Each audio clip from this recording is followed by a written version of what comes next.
Operation lotus दक्षिणमध्ये fail.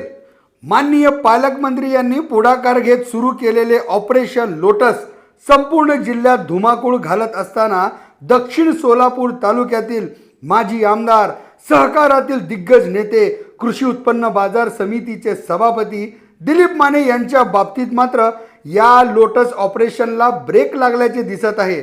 आणि ऐन प्रवेशद्वारावर बापूंनी लावलेले स्टॉपचे फलक यामुळे दरवाजातून माघार येण्याची वेळ या प्रवेशाला आल्याचे दिसत आहे.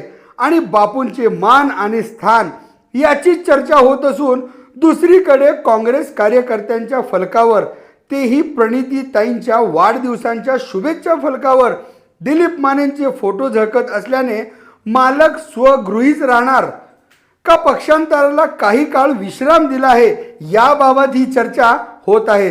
दिलीप मानेंची पत्रकार परिषद, त्यात भाजप पक्ष प्रवेशाबाबत जाहीर वक्तव्य, यास खुद्द माननीय मुख्यमंत्र्यांची संमती. त्यामुळे आता फक्त औपचारिकता बाकी असल्याचे बोलले जात असताना अशी काय उलटी चक्रे फिरली की या पक्ष प्रवेश सोहळ्यास ब्रेक लागले हे मात्र समजेनासे झाले आहे. काहीही झाले तरी दिलीप माने यांना सभापती करण्याकरिता भाजपच्या आमदार दादांचा सिंहाचा वाटा असल्याने थेट भाजपाला अंगावर घेण्याची राजकीय चूक हे मालकाकडून होणार नाही.